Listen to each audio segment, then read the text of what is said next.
Hello, I'm Erik Robey. And I'm Karla Schaffer, and this is Anne Arundel County Week in Review. This week we'll tell you about the fallout from all the bad weather we've been having and about the fate of zoning changes in South County, making headlines around the county. Hopefully you're warm and dry after a nasty week that featured flooding and rain on the heels of a historic earthquake and Hurricane Irene. The latest storm dumped several inches of rain on already wet ground, causing the closure of more than 30 roads and 13 rescues by the fire department to save people trapped in their cars in standing floodwater. It was the third blow in 3 weeks that left flooded basements and frustrated motorists. County Executive Leopold said of the trying week, "Our citizens have dealt with power outages, flooding, and high winds for a prolonged period of time. We ask that everyone use caution when heading out in this kind of weather and heed all of the warnings from our police, fire, and emergency management personnel." The latest rains also forced the cancellation of the annual Emergency Preparedness Fair, which was scheduled to take place this Saturday, September 10th. Obviously, our fire department has also been very busy this week.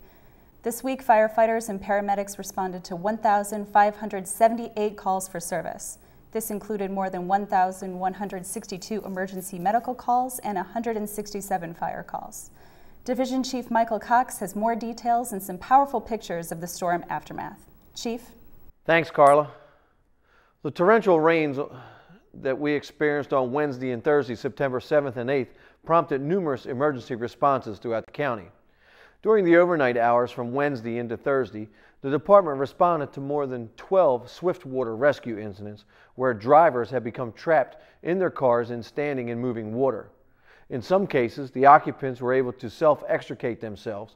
However, in at least 4 of these incidents, firefighters had to assist and/or extricate these stranded motorists from their vehicles. In fact, in one incident, 2 people were injured after they were nearly swept away by moving water when they attempted to exit their disabled vehicle. In addition, firefighters battled a 2-alarm fire in the Crownsville area of the county among the influx of weather-related calls we were experiencing. Around 1:43 a.m., county firefighters responded to a reported dwelling fire in the 2000 block of Haverford Drive. The first unit to arrive on the scene reported heavy smoke coming from a 2-story single-family dwelling. In all, more than 70 firefighters from Anne Arundel, Prince George, Annapolis City, the United States Naval Academy, and Fort Meade Fire Departments worked to control the blaze. There were occupants home in the residence at the time of the incident. However, they were able to escape without injury. The dwelling suffered a significant amount of damage as a result of the fire. Water for firefighting operations was gathered from underground water tanks in the community and static water sources in the nearby area. The cause of the fire remains under investigation. Karla? Thanks, Chief. Fire officials are reminding motorists not to drive through standing water on the roadway. Small amounts of water can cause a vehicle to hydroplane or become disabled, creating a hazardous or life-threatening situation. Well, in the dry confines of the County Council chamber, councilmen decided the fate of several properties in South County that were set for rezoning. The council had to decide whether to sustain 16 vetoes by County Executive Leopold that would block proposals to commercialize several areas of Edgewater and Lothian. The county executive urged the council to maintain an age-old line of demarcation at the corners of Route 2 and 214, where most people consider rural South County to begin. The council sustained 6 of the vetoes, blocking upzoning at the border and at Lothian Circle. The council also voted to override 10 vetoes against the wishes of surrounding communities and limited growth activists. The most controversial measure allows a Fiat dealership to be built beside the Edgewater Beach community on Route 2. County Executive Leopold said of the vetoes, "My priority was to keep South County rural at all costs, and I'm confident that we were able to stop the worst proposals that would have started a domino effect on commercialization. I was disappointed, however, that the council ignored the advice of professional planners and opposition from communities on other zoning changes." The contentious zoning debate is not over. Next, the council will move on to other areas such as Broadneck, Glen Burnie, and Pasadena. You can find out what applications have been submitted to change the zoning of properties in the county in those areas at www.aacounty.org under the Planning and Zoning section. Well, there's more Week in Review to come. Take a look at the community calendar for what's happening around the county. Stay with us. We'll be right back.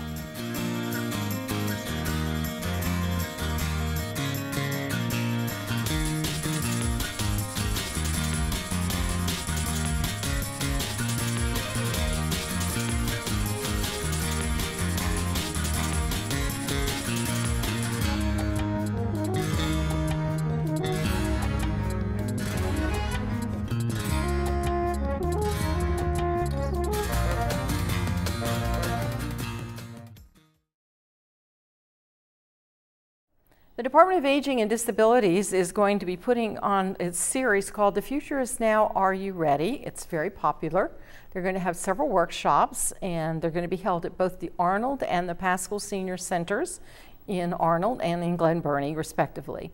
The purpose is to help baby boomers and even older people with preparing for the future before there's a crisis in the family. The first workshop is going to be from 6:30 to 8:30, September the 14th. It's a Wednesday, and it will be in Arnold. And the staff members from various programs of the department are going to be there and meet with the public. The theme is, how can we help you? We're going to have people from our respite care and from the caregivers programs. We'll have someone from transportation, and especially going to have somebody from information and assistance. And a lot of people don't know that we have an I&A, is what we call it at the department. We'll be talking too about our volunteer programs. So I'm asking Chris Moore to be on the program today so he can tell us about I&A. He is a certified I&A specialist. Welcome to the program. Hey, thanks for having me, Mary. I wanted you to speak about the aspect of the workshop here. What exactly does I&A do for the public? We are an entry point to services throughout the county and state. A lot of times we get calls where people, they say, I don't know where to start. We kind of help people to clarify that. So we provide information, referrals, and assistance, completing applications, all kinds of things. Yeah, I understand that you're part of MAP, which is an overall larger thing than just your department. What is MAP? It's kind of the biggest movement in aging at this point. We're what's called an ADRC, which is an Aging and Disabilities Resource Center. In Maryland, we call those MAPs, Maryland Access Points. There's several throughout the state. Anne Arundel County was one of the first MAPs in the state. So it's just, again, it's a combined portal to make things easier for people, kind of one-stop shopping, so you don't have to bounce from agency to agency and things like that. You can get most things that you need to get done through MAP. You know, it sounds like that would help cut down on frustration and people trying to find out information. They would find it in one place. Absolutely. One of the things that a lot of people like about us is you're always going to get a person. You're not going to get a press 1 for this, press 2 for this, or whatever. You usually get a person when you speak to MAP. And we're always answering the phones. Who is eligible for MAP? Is there an age limit or anything like that? For MAP, it pretty much covers everybody because we take care of caregivers. So that's any kind of parent or child who is taking care of an elderly parent or disabled parent. We take care of anybody with disabilities, and of course our seniors, anyone who's over 50 in the county. It sounds like MAP can be extremely helpful to these people needing services. You also help with things like renter's tax credit applications and... Absolutely. We do what's called options counseling, where we kind of evaluate financial status, physical status, and things like that to determine what people may be eligible for to help them out. Things like renter's tax credit, the homeowner's property tax credit, energy assistance. We do tons of those applications. I think people are surprised that we can give them advice and information on how to do all this. Absolutely. One of the things that people like most, and that was one of the biggest changes when we did become a MAP, because many of these functions were already done by the Department of Aging and Disabilities previously. But one of the biggest benefits is not having to go to the Department of Social Services necessarily to fill out a food stamp application. We can assist with that. We can assist with medical assistance applications, all kinds of things. What are the typical kinds of questions that you get? On the phones, quite a bit of in-home care questions, which I must admit is kind of difficult, especially in this challenging economy. There's not, with funding being cut, there's not too much out there for it, but we'll direct people to the best we can. We get a lot of transportation calls. We get a lot of nutrition calls, directing people to Meals on Wheels and things like that. What are ways that people can get information if they can't go to the workshop? If they can't go to the workshop, they can always call us at our telephone number, 410-222-4257. In addition, especially for people who are hearing impaired, we kind of encourage people to go to the Department of Aging website, www.aacounty.org. There's a wealth of information on there. And we have a chat feature on there where anybody can just type in a response and we'll respond by typing as well. Another thing is our Services for Seniors directory, which is available throughout the county. We publish that annually, and that's kind of our Bible. That's most of the resources that we have available throughout the county. And they're also available at county libraries, at CVS's and Wawa's and Food Lines, I understand. Yes, ma'am, and of course the senior centers. And what, again, that phone number that you want people to call to reach you all? 410-222-4257. And we're also available for appointments throughout the county at our office on Riva Road or at any of our 7 senior centers. You can check with the different senior centers for their schedules. And you can find those schedules online also for the Anne Arundel County Department of Aging, www.aacounty.org/aging, and go down, scroll down to the senior centers, then we'll be able to give you that information. Absolutely, and we don't want to forget our Facebook page either. We've been working hard on that. That's true, that's true. And I try to put something up on the Facebook page every day that might be of interest to people and give them information, say if a senior center is closed because of the electrical problems we just had, or to let you know about a special program going on. So that's www.facebook.com/Arundel Seniors. Try to make it easy to remember for everyone. Well, thank you very much. I know you helped me set that up, so I'm very appreciative of it. You're much more technically inclined than I am. I appreciate it very much. No problem. And thank you for coming on the program today and telling people about information and assistance, which is going to be available to people at the Futurists Now Are You Ready workshop series. That's going to be, again, September 14th, 6:30 to 8:30. That's going to be at the Arnold Senior Center. We are asking that you register for that program so we have enough materials available for you. And that number is 410-222-4464, extension 3094. Thanks for coming on the program. Thank you very much for having me, Mary. Welcome back. Well, folks, if you see helicopters flying overhead and little pellets dropping from the chopper, don't worry. It's raccoon vaccination time. The Department of Health has started its annual rabies vaccine program that will run through the month of September. The baits will be placed in neighborhoods by teams wearing orange or green health department t-shirts, or will be dropped from helicopters in less populated areas. The baits come in 2 styles. One looks like a ketchup packet with light brown waxy coating. The other looks like a small brown brick and has a plastic pellet inside. The department is warning citizens to keep their pets confined or on a leash during the process so that they do not consume the baits. If they do, call the health department at 410-222-7168 and try to remove the bait from your pet's mouth. For more information on the vaccination program, go to www.aahealth.org. In this week's Community Spotlight, Mark Chang has information on Jessup Day coming up later this month. Mark? Thanks. I'm out here in Jessup on this wet, rainy day, and we're over at the Jessup Improvement Association Community Hall right on 175 and Wigley Road. And with me today I have Ms. Dana Herbert, who is the secretary of the organization, and also Mr. Rusty Bristow, who is the vice president of the organization. Thanks to both of you for coming out on this wet, rainy day. And first of all, I want to start off with you, Rusty. Could you tell the folks out there about Jessup Improvement Association? Jessup Improvement Association is dedicated to preserving the quality and life of greater Jessup area. The Board of Directors is constantly in contact with the state and local elected officials and other organizations. JIA is concerned with a wide variety of issues including zoning, traffic, schools, recreation, and youth programs. Presently, we are extremely concerned with the CSX intermodal site and the Route 175 update. All eligible persons encouraged to join the association. Great, and I know you stay hopping out in this neck of the woods out here. So is there any other ways people can get involved in GIA? They can either come to the quarterly meetings or they can contact Dana Herbert. She will give you her phone number in a couple minutes, and it's $5 a year, so come out and join and be active. Okay, great. Thanks a lot, Rusty. And jumping over to you, Dana, how are you doing today? I'm doing fine, just trying to stay dry. Oh, I hear you. Oh, well, let me tell the folks out there, I'll tell you what, on September 24th, Saturday, Jessup Day is coming up. And can you tell the folks out there about what Jessup Day is? Yes, thank you, Mark. Jessup Day, this is our 15th annual Jessup Day, actually. It's hard to believe that it's been that long, but we've had a great run. It'll be held, like you said, September 24th from 11 a.m. to 4 p.m. The parade will start at 1 p.m. and lineup for the parade is at 12:30.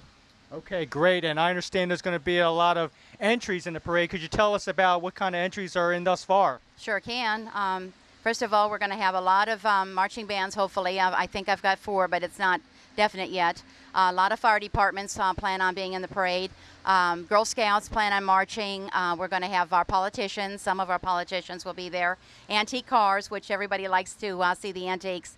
And also many horses are going to be in our parade. So our trophies, we'll have lots of trophies awarded in many, many different categories. And we feel very fortunate because the Jessup Volunteer Fire Department does donate the trophies to JIA. Great. Thank you very much, Dana. And Rusty, since you're the car guy and the mechanic, tell the folks out there about the parade route for the out in this area. Yeah, we're going to line up on Montevideo Park, on Montevideo Road and Race Road. And once the parade starts, it'll come up to Race Road, turn right, go up to Orchard, turn right again, come down to Wiggly, and turn left and come up to the hall. That is great directions. I'll tell you what, when we finish up here, can you get inside my car and be my GPS for today? Absolutely. I'll sit in the back with the map so I can tell where I'm going. All right, well, thanks. Thanks for the turn-by-turn directions. Really appreciate it. Going back to Miss Dana, what are the attractions of the day for the Jessup Day? Okay, Mark, we're going to have our moon bounce again for the kids. They love the moon bounce. Once again, we're going to have the fire safety house. Lots of children's games, arts and crafts, pony rides. The kids love the pony rides. Bake table inside. Personalized necklaces will be made for the children. You know how they like things with their names on it. A bike and wagon decorating contest. Also, the kids will be decorating pumpkins, and there will be lots of great food. Great. And like you said earlier, this has been going on for so many years. What are the new attractions for this year? Well, we do have some new attractions this year, and one of them is going to be a beer garden, which will run from 2 to 4. We're also going to have a bluegrass band this year. It's been a while since we've had the bluegrass band. And a cornhole tournament, which I knew nothing about, but I understand this is the rage now, so we're going to have a cornhole tournament and laser tag trailer this year. And that is totally cool. It really sounds really awesome. You're getting me excited, I tell you. Rusty, other than being a mechanic, you love food, and so can you tell the folks out there about what type of food's going to be at the event? Yeah, we're going to have all kinds of delicious foods, including pizza, chicken, hot wings, potato salad, funnel cakes, watermelon slices, sausage, and of course sodas and water. You know, anything along that nature. We might have a few other things too, but we'll see what happens. Okay, well, great. Thanks a lot, Rusty. You get my appetite all worked up. And I'd like to wrap it up with you. Ms. Dana, could you tell the folks out there about what types of vendors and crafters that are going to be there? Yeah, sure can, Mark. The entire hall is sold out already for vendors and crafters. And we have just a huge array of vendors. Avon, Tastefully Simple, Tupperware, Mary Kay Cosmetics, Arbonne, Dove Chocolates. Everybody loves Dove Chocolates. Party lights, candles for people. Lots of crocheted items, lots of embroidered items, all in knots, blankets, beanie babies. The children love beanie babies, woodworking, and lots of jewelry. Great, Dana. And the most important, one of the most important questions is for folks out there who want to get more information about JIA or the event, how can they get in touch with the folks out here? Okay, well, they can always go to our website, Mark. That's at jiainc.org, and they can contact me if they're interested in helping with Jessup Day, being involved in Jessup Day, or we would love to have people join Jessup Improvement Association. Like Rusty said, it's only $5 for a membership, and they can contact me, Dana Herbert, 410-796-799 if they'd like to join. Great. Well, thank you very much for coming on the show, Miss Dana. Thank you. And Rusty, it's great to have you on the show, too, on this wet day. But we trust that on Jessup Day it'll be a very, very nice day, and there'll be a ton of folks out there. I know I'll be out here pigging out on the food and also getting involved in the other attractions. So, folks, you heard it from both of these folks out here. Come on out to Jessup if you want to be part of the association. Give them a call, and if you want to come out with your family and friends on Jessup Day, come on out. We'll see you soon. Back to you in the studio. Thanks, Mark. Again, if you want to find out more information on the event, go to jiainc.org. In this week's Recreation and Park Spotlight, Carolyn Ryan takes to the stage, or well, maybe the dance studio, to talk about the many great dance programs and classes that there are to choose from this fall. Carolyn. Thanks, Erik. Well, you can channel your inner ballerina or belly dancer at one of our dance programs. We're here at the North County Rec Center with Lindsay Shaner, who's the coordinator of our dance programs. Thanks for being on the show, Lindsay. Thank you for having me. Now, I talked a little bit about ballet, belly dancing. Those are some of the classes that we have available, but we've got a lot of other classes available. Tell us about those. Yes, we offer ballet, tap, jazz, modern, hip hop, point, belly dance, a little bit of everything for kids 2 through adults. Oh, even adults can take part in these classes. Yes, we have adult tap and belly dance classes. Great. Now, we're here at the North County Rec Center, which is located in Brooklyn Park. What other areas do we have classes in? We are throughout the county. We go as far south as the South County Rec Center in Harwood and all the way up here in North County and everywhere in between. Great. Now, every year you kind of wrap up the dance year with a recital that we have at the Chesapeake Arts Center. Now this year you guys are adding something a little bit different. You're still going to have that end of year recital, but you're adding something new. Tell us a little bit about that. Yes, we are very excited this year to be offering the Nutcracker in December. It'll be December 16th, and it's open to any child participating in our dance program, 4 years old through 18. And it'll be our own little version of the Nutcracker, and we are very excited about it. That's great. Gives the kids an opportunity to perform twice a year rather than just once a year. Exactly. Great. Anything else you want to add about our dance classes this year? If you would like more information about them, you can visit our website at www.aacounty.org/recparks, and you'll see our full listing of dance classes in there. We have something for everyone. Well, that's it from the North County Rec Center. Back to you in the studio. Thanks, Carolyn. I can do the Macarena. Let's see it. Well, see, I'm doing it. Isn't that how you do it? Yeah. And you do the Macarena. And then you have to, I think I remember and that. Then what do you do from there? Head. Head. And then shake it. Shake it in the chair. Macarena, folks. Well, that's pretty neat. Recreation Parks has so many good programs out there. I mean, there's always something for the old, for the young, dance programs. It's not just sports. Everybody thinks recreation and parks, soccer, basketball, baseball, football. Right. No, dance, gymnastics, a lot of things going on. And dancing's such a good way to be active too, because it's fun. You almost don't even notice that you're exercising sometimes. For me, it's funny. Because you go back Maybe and look for at the tape. people watching you, That's what I mean. That's what I mean. I'm not above embarrassing myself. Well, finally, we'll leave you with a good story about a graduate of our community college. Daniel Brannon of Annapolis was honored in Washington as a Pearson Prize National Fellow. He's one of 20 recipients of the $10,000 Pearson Prize for Higher Education. The honor recognizes students who give back to their communities while completing their degrees. Brannon, 47, earned an Associate of Applied Science degree. He also organized fundraisers for humanitarian causes and volunteered at his church. Congratulations to Dan Brannon. Great job to Dan. And, you know, it's just success stories out of Anne Arundel Community College. They really have a lot of programs over there. I mean, we talked about dance and how many programs Recreation and Parks have, but community college. Sure. There's so many opportunities to continue to learn all throughout life and advance your education. Yeah, and fun things too. You know, there's cooking classes and all sorts of, you know. Are you taking a cooking class? You know, my friend keeps trying to get That's a good idea. a few of us to take one together. She always wants the ones with the wine thrown in there. Yeah, and then you could bring dinner for everybody here in the studio. Chuck Duncan, of course, all of our, you know, all the guys that take care of the camera. That would be a great idea. Yeah. Okay, well, That's genius. If I ever take one of the cooking classes, then I will make the product. I mean, we have a kitchen next door. Yeah. I will make the product of what I've learned, and I will bring it to the studio. Next week? Maybe. All right. Well, folks, that wraps up this week's edition of Week in Review. You can watch this episode online anytime at www.aacounty.org. Archive episodes are always available at blip.tv and YouTube. You can also subscribe to the free video podcast at iTunes. Please tune in again next week when Karla will be cooking something up for us. For more information and news from around the county, we'll see you next time.